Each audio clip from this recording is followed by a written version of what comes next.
नमस्कार, मैं हूं पूजा कविया गोमा। हमारी खास पेशकश में आप सभी का स्वागत है।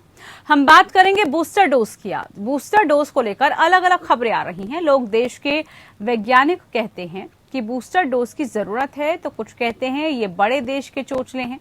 ऐसे में सवाल है कि क्या कोरोना से लंबी लड़ाई के लिए बूस्टर डोज की जरूरत है। प्रतिष्ठित जर्नल द लैंसेट में वैज्ञानिकों के एक अंतर्राष्ट्रीय समूह ने अपनी समीक्षा में यही लिखा है कि सामान्य आबादी को कोविड-19 वैक्सीन का बूस्टर शॉट देने की जरूरत नहीं है। इन वैज्ञानिकों में WHO और FDA के एक्सपर्ट्स शामिल हैं। वैज्ञानिकों का कहना है कि बूस्टर डोज से जो भी फायदे मिलेंगे, उतनी डोज से करोड़ों ऐसे लोगों को सुरक्षित किया जा सकता है जिन्हें अभी तक वैक्सीन नहीं लगी है। उन्होंने कहा कि कमजोर इम्यून सिस्टम वाले लोगों में बूस्टर डोज काम आ सकती है, मगर आम आबादी को इसकी जरूरत नहीं है। अमेरिका के CDC ने कई रिसर्च में कहा है कि डेल्टा वेरिएंट के खिलाफ वैक्सीन का असर कुछ समय बाद कम होने लगता है। हालांकि फिर भी सभी उम्र के लोगों में वैक्सीन से गंभीर बीमारी को रोकने में मदद मिलती है। 75 साल से ज्यादा उम्र के लोगों में ही अस्पताल में भर्ती होने की कुछ संभावना दिखी है। तो वैक्सीन से बनने वाली एंटीबॉडीज भले ही वक्त के साथ कम हो जाएं, मगर शरीर वायरस को लंबे समय तक याद रख सकता है। अल्फा स्ट्रेन के मुकाबले डेल्टा स्ट्रेन के खिलाफ वैक्सीन थोड़ी कम असरदार है। एक्सपर्ट्स ने चेताया है कि समय से पहले बूस्टर्स को प्रमोट नहीं करना चाहिए। पेशे से कार्डियोलॉजिस्ट और महामारी विशेषज्ञ के श्रीनाथ रेड्डी ने अभी बूस्टर ना दिए जाने की सलाह दी थी। उन्होंने लिखा कि जिन देशों के पास वैक्सीन का अच्छा खासा स्टॉक है, वो यही नहीं चाहते कि एंटीबॉडीज कम होने के बाद इम्यून सिस्टम के बाकी कंपोनेंट्स किस तरह की सुरक्षा देते हैं। वो बस वैक्सीन की अतिरिक्त डोज को बूस्टर्स की तरह यूज करेंगे। रेड्डी ने कहा कि इजराइल ने बूस्टर का जो बिगुल बजाया है, उसी शोर में बाकी रईस देश भी अतिरिक्त डोज की ओर बढ़ रहे हैं। इजराइल में हुई एक ताजा स्टडी बताती है कि 60 साल से ज्यादा उम्र वालों में फाइजर वैक्सीन के 3 डोज के बाद क्लिनिकल इन्फेक्शन के खतरे में 11 गुना की कमी और गंभीर इन्फेक्शन के खतरे में 15 गुना की कमी आई है। हालांकि 60 साल से कम उम्र वालों पर ऐसा कोई रिसर्च नहीं किया गया, जबकि उन्हें गंभीर बीमारी होने का खतरा काफी कम है। WHO ने ग्लोबल एक्टिविटी के आधार पर बूस्टर की खिलाफत की है। हालांकि यह जरूर कहा गया है कि कमजोर इम्यून सिस्टम वाले और बुजुर्ग लोगों को एडिशनल डोज दी जा सकती है। डॉक्टर रेड्डी कहते हैं कि भारत को एक्स्ट्रा डोज वाले रास्ते पर जाने की जल्दबाजी नहीं करनी चाहिए। पहले पूरी आबादी को वैक्सीन की 2 डोज लग जाए। जिन्हें ज्यादा खतरा है, उन्हें बूस्टर डोज देने पर विचार किया जा सकता है। अब सवाल यह है कि बूस्टर डोज जरूरी है या फिर नहीं। क्या वैक्सीन का प्रभाव खत्म होने के बाद आगे क्या करना चाहिए? क्या आम आबादी को बूस्टर डोज की जरूरत नहीं है? क्या गंभीर बीमारी से जूझ रहे मरीजों को बूस्टर डोज की जरूरत है?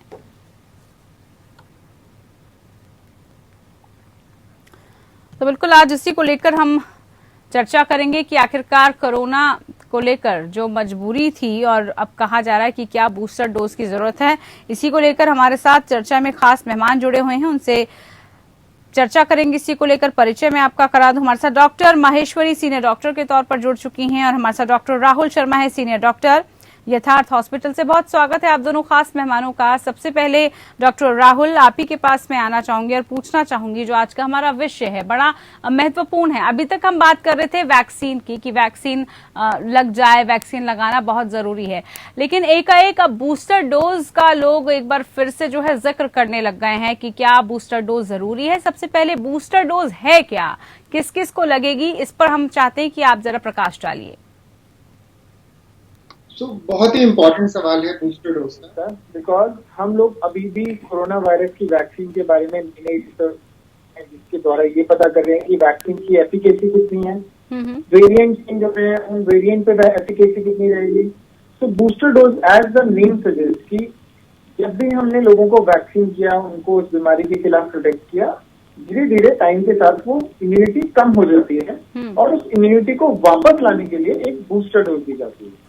But booster dose her vaccine के साथ जरूरत नहीं है जी। वायरस एक ऐसा स्पीसीज है जिसमें हर वायरस अलग अलग तरह से करता है। जैसे कि हम बात करें, अगर इससे पहले जो H1N1 वायरस था, उसके लिए हमें हर साल डोजिंग लेनी पड़ती है क्योंकि वो हर साल म्यूटेट हो जाता है। अगर बात करें हम कोविड की, तो प्रोबेबली हम सबने इतना कोविड देखा है, लेकिन हमारे पास री इन्फेक्शन नाम मात्र को आ रहे हैं। अब तक मतलब more than 10,000 patient I have seen and hardly I have seen 4 to 5 जिनको रीइंफेक्शन हुआ है। तो ये कहना इस वक्त की बूस्टर डोज की जरूरत होगी या नहीं होगी बहुत ही ज्यादा जल्दबाजी है। हमें अभी अपने वैक्सीनेशन कैंपेन पे फोकस करना है, बिल्कुल आइडेंटिफाई करना है कि रिपीटेडली लोगों को इन्फेक्शन आ भी रहा है या नहीं आ रहा है। अगर आ रहा है then we need to assess कि किस वजह से आ रहा है, कौन कौन सा सब ग्रुप है जिसमें इसकी जरूरत सबसे ज्यादा है, एंड देन हमें बूस्टर डोज पे ध्यान देना है। जितनी भी रिसर्च अभी हुई है उसमें ये देखा गया है कि जिन लोगों को एक बार इन्फेक्शन हो गया है, अगर उनको हमने एक सिंगल डोज भी दे दी है, this was also published in Lancet और JAMA, कि अगर हमने उनको एक सिंगल डोज भी दे दी है तो उनका इम्यून रिस्पॉन्स इतना अच्छा है जितना कि जिन लोगों को इन्फेक्शन नहीं हुआ उनमें 2 डोज के बाद आया है। तो vaccine is definitely very very effective, लेकिन बूस्टर डोज के लिए प्रोबेबली हम अभी बहुत जल्दी है और रिसर्च प्रिलिमिनरी है। इसमें ये कहना कि बूस्टर डोज की रिक्वायरमेंट होगी या नहीं होगी बहुत ही जल्दी है। इसलिए हमें फोकस वैक्सीन कवरेज करना है। बिल्कुल डॉक्टर राहुल, अभी वैक्सीन की हमें जरूरत है और उस पर हमें फोकस करना चाहिए, और इसी को लेकर हम देख रहे हैं कि लगातार अभियान चल रहे हैं और काफी तेजी भी इसमें दिख रही है। डॉक्टर स्वाति महेश्वरी, अब कोरोना से जो लंबी लड़ाई है उसके लिए कहा जा रहा है कि हमें बूस्टर की जरूरत है, क्योंकि नई नई रिसर्च सामने आ रही है। एक रिसर्च ये कह रही है कि चाहे कोविशील्ड हो या फिर अन्य जो हम वैक्सीन ले रहे हैं उनसे 2 से 3 महीने तक के लिए या कुछ समय तक के लिए जो है आपके अंदर एंटीबॉडीज रहती हैं, या फिर तब तक ही वो काम कर पाती हैं। इसीलिए शायद लोगों का जो रुख है वो एंटीबॉडीज के साथ साथ जो भी अब बूस्टर डोज है उनकी तरफ जा रहा है। लेकिन आपको लग रहा है कि लंबे समय तक अगर ट्रीटमेंट हमें चाहिए, लंबे समय तक हमें चाहिए कि हम कोरोना से बच पाएं, तो ये बूस्टर डोज की जरूरत क्या पड़ेगी? देखिए पूजा, मैं इसको इस तरह से समझाने की कोशिश करूंगी कि हमारे सामने आज 2 चुनौतियां हैं। पहली चुनौती जो हमारे सामने वो है ये कि जिनको हम वैक्सीन लगा रहे हैं उनको वैक्सीन लगाने के कुछ समय बाद, जिस तरह से भी आपने जिक्र करा कि कई स्टडीज ये कह रही हैं और वो ज्यादातर सभी वैक्सीन पर लागू होता है कि 2-3 महीने के बाद धीरे धीरे जो एंटीबॉडी लेवल है वो कम होने लगता है, क्षीण होने लगता है, और इसलिए एक रिस्क बन जाता है कि आपको इन्फेक्शन होने की संभावनाएं बढ़ जाती हैं। वही दूसरी चुनौती जो हमारे पास है आज, अगर हम अपनी स्थितियों को देखें, विश्व की स्थिति को देखें, तो फर्स्ट डोज लगाने की जो चुनौती है कि हर व्यक्ति को फर्स्ट डोज एटलीस्ट मिनिमम मिल जाए, वो भी अपने आप में एक बहुत बड़ी चुनौती है। और उसका हमें फायदा क्या है, अगर हम फर्स्ट डोज ज्यादा से ज्यादा लोगों को लगा लेंगे तो वेरिएंट्स जो नए म्यूटेंट्स बनकर के वायरस के सामने आ रहे हैं उनकी आने की संभावनाएं कम हो जाएंगी। दूसरा, जिन लोगों को ये वैक्सीन लग रही है, फर्स्ट डोज भी जिनको लग रही है, उनको सिवियर डिजीज होने की संभावनाएं कम हो जाएंगी, यानी कि उनको माइल्ड डिजीज होने की चांसेस ज्यादा रहेंगी। ऐसी स्थिति में हमें जो हमारा तराजू है उसे तोल करके देखने की जरूरत होगी कि हमारे लिए कौन सी चुनौती इस वक्त ज्यादा महत्वपूर्ण है, कौन सी चुनौती हमारी ऐसी है जो हमें ज्यादा रिजल्ट देगी अगर हम उसकी तरफ जाएं। ऐसी स्थिति में अगर आप देखें तो देखिए कुछ कंट्रीज ऐसी हैं जिन्होंने 60 से 70% अपनी जनता को वैक्सीन दे दी है, फर्स्ट शॉट दे दिया है।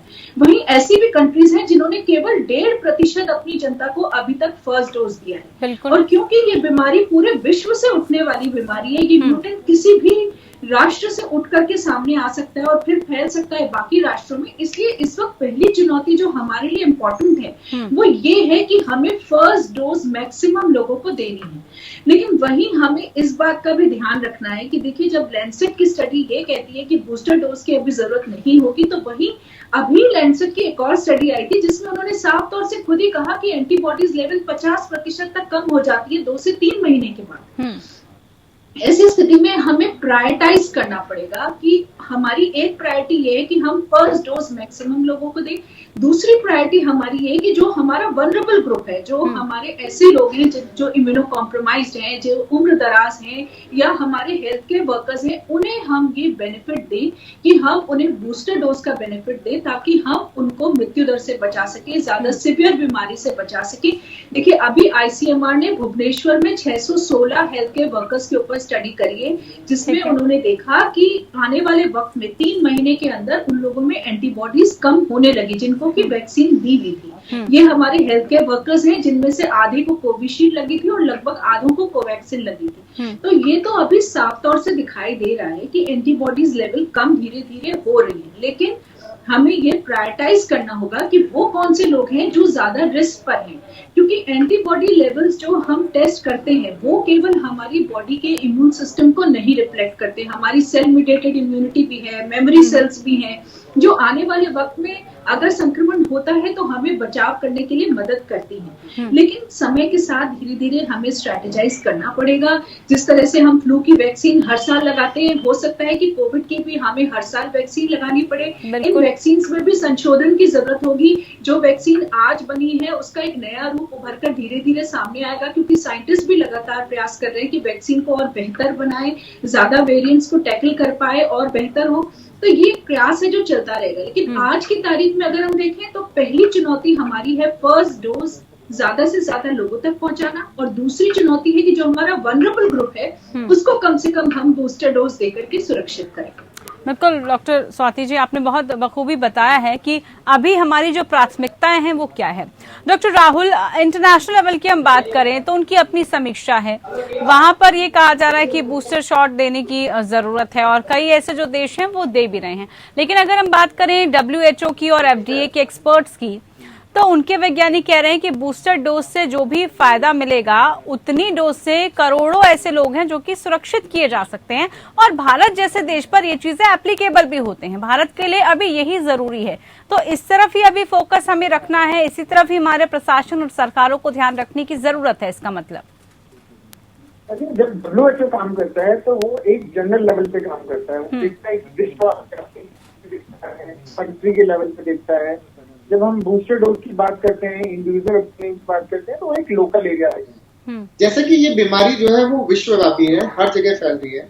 सो सबसे इम्पोर्टेंट चीज है कंटेनमेंट ऑफ दिस इन्फेक्शन, जो कि मास वैक्सीनेशन से ही आ सकता है।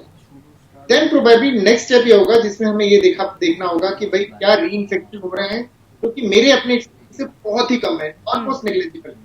तो आई थिंक प्रायोरिटी अभी भी सबको वैक्सीनेट करने की है ताकि लोगों को इन्फेक्शन कम लगे। एक बार हार्ड इम्यूनिटी आ जाती है, प्रोबेबली जो ये वायरस म्यूटेशन हो गए वो भी उतने खतरनाक नहीं रहेंगे। जैसा कि हमने H1N1 में भी देखा है कि अब इतना खतरनाक नहीं रहा है वायरस। 2009 में आया था तो इसमें जैसे कोविड की तबाही मचाई, वैसे भी इसमें इंडेमिक एरियाज में बहुत डेथ हुई थी, बहुत ज्यादा सीवियरिटी थी।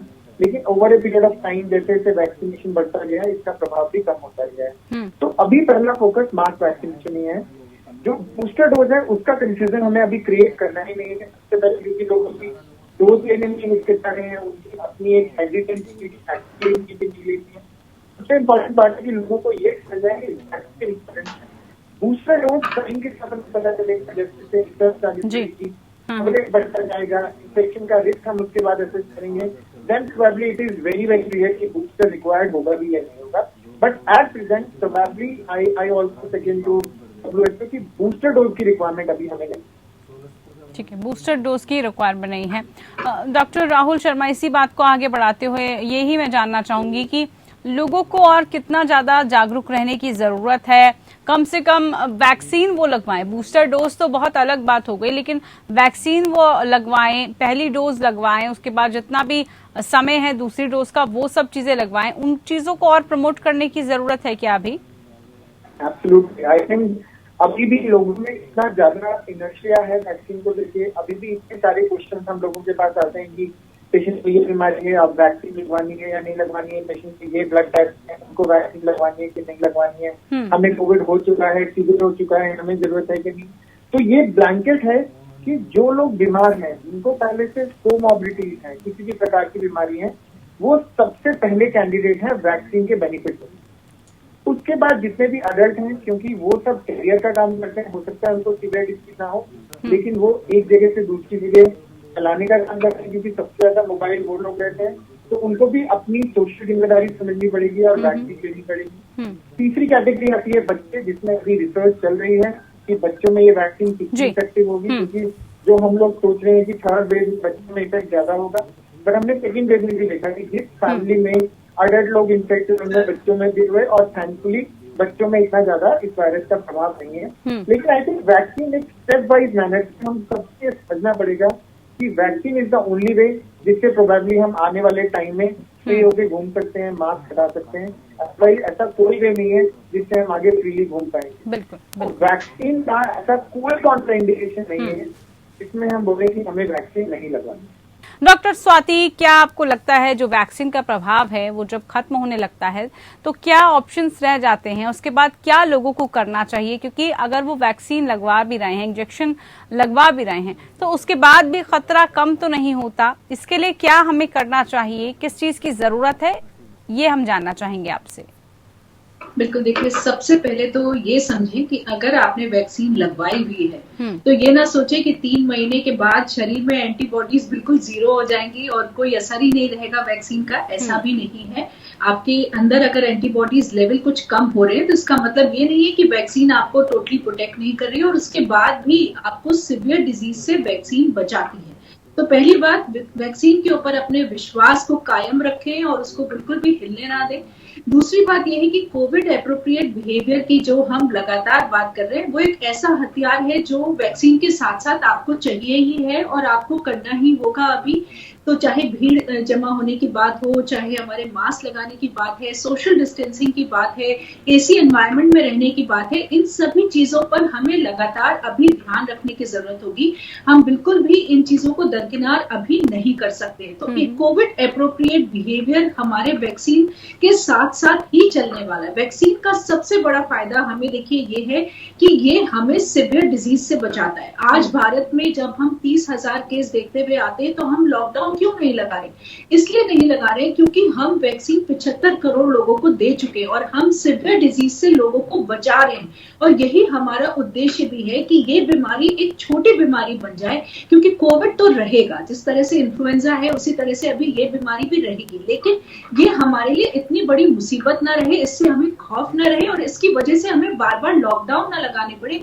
ये प्रयास लगातार हम लोग कर रहे हैं, साइंटिस्ट कर रहे हैं, और यही इसी प्रयास में जो सबसे पहली चीज हम लोगों के हाथ लगी है वो है वैक्सीन। इसीलिए वैक्सीन को देखिए, आप अगर यूके की बात करें, यूएस की बात करें, वहां अब विंटर मंथ्स आ रहे हैं और विंटर मंथ्स जब आते हैं तब वहां और ज्यादा कोरोना बढ़ता है, फ्लू बढ़ता है, तरह तरह की जो रेस्पिरेटरी प्रॉब्लम्स हैं वो सब बढ़ते हैं। लेकिन वो लोग भी इसीलिए थोड़े निश्चिंत हैं क्योंकि उन्होंने वैक्सीनेशन काफी हद तक अपनी पॉपुलेशन को कर दिया है और उन्हें दोबारा लॉकडाउन ना लगाना पड़े, इसीलिए वो बूस्टर डोज की तरफ भी जा रहे हैं कि जो हमारी वनरेबल पॉपुलेशन है, हेल्थ केयर वर्कर्स हैं, उन्हें हम बूस्टर डोज दें क्योंकि वो सक्षम देश है और उनके पास वैक्सीन अवेलेबल हैं। लेकिन अगर हम बात पूरे विश्व की करें तो जरूर हमारे लिए जरूरी है कि हम फर्स्ट डोज हर कंट्री तक, हर व्यक्ति तक पहुंचाने का प्रयास सारा विश्व मिलकर के करें, क्योंकि तभी हम म्यूटेंट्स को कम कर सकते हैं। आने वाले जो और रिस्क होंगे बड़े बड़े, उनको कम कर पाएंगे। तो हमें यही समझना जरूरी है आज की तारीख में कि अगर हमने वैक्सीन लगवाई है तो हम काफी हद तक सुरक्षित हैं, लेकिन हमें कोविड एप्रोप्रिएट बिहेवियर का लगातार ध्यान रखना होगा, दूसरे लोगों को प्रेरित करना होगा जिन्होंने वैक्सीन नहीं लगवाई है कि वो लोग वैक्सीन लगवाएं। आने वाले समय में बूस्टर डोजेस इन वैक्सीन की आएंगी, हो सकता है ईयरली बूस्टर डोजेस हो सकता है 8 महीने में बूस्टर डोजेस हो। ये अभी निर्धारित करना भी बहुत मुश्किल है, क्योंकि देखिए अगर हम मान के चले कि जनवरी दिसंबर से वैक्सीन के डोजेस लगने शुरू हुए तो अभी इतना लंबा अंतराल नहीं हुआ है कि हम उन लंबी स्टडीज को देख सकें। तो अभी जितनी हमारे पास स्टडीज हैं उसके बेसिस पर ही ये डिसीजंस लिए जा रहे हैं। तो आने वाले समय में ये और बेहतर स्टडीज से उभर करके आएगा कि 1 साल बाद अगर वैक्सीन आपकी लगी है तो कैसे बॉडी रिस्पॉन्स कर रही है, एंटीबॉडी रिस्पॉन्स कैसा है, 1.5 साल बाद कैसा है, और उसके हिसाब से धीरे धीरे हमारे बूस्टर डोजेस के ऊपर निर्णय लिया जाएगा कि वो लगाने की जरूरत है या नहीं है। लेकिन फिलहाल के लिए अभी हम यही मान के चले कि हमारे लिए फर्स्ट डोज, सेकेंड डोज लेना बहुत ज्यादा जरूरी है और वही हमें सुरक्षित रख सकता है, तो उसकी तरफ ही हम अपने कदम बढ़ाएं। बिल्कुल, और ये सबसे ज्यादा जरूरी बात आपने डॉक्टर महेश्वरी बताई है कि कैसे जो है ख्याल रखना है हमें आगे भी, और अपने आप को जो वैक्सीनेट है वो करके रखना है। बहुत शुक्रिया आप दोनों खास मेहमानों का, आप जुड़े हमारे साथ, और कोशिश हमारी यही थी कि लोगों को और जागरूक किया जाए और ये अंतर समझाया जाए कि अभी आपको इंजेक्शन की, वैक्सीन की जरूरत है या बूस्टर डोज की जरूरत है, और क्यों बूस्टर डोज की तरफ अभी हमें ज्यादा रिसर्च करने की जरूरत नहीं है। फिलहाल खास पेशकश में अभी के लिए इतना ही। नमस्कार।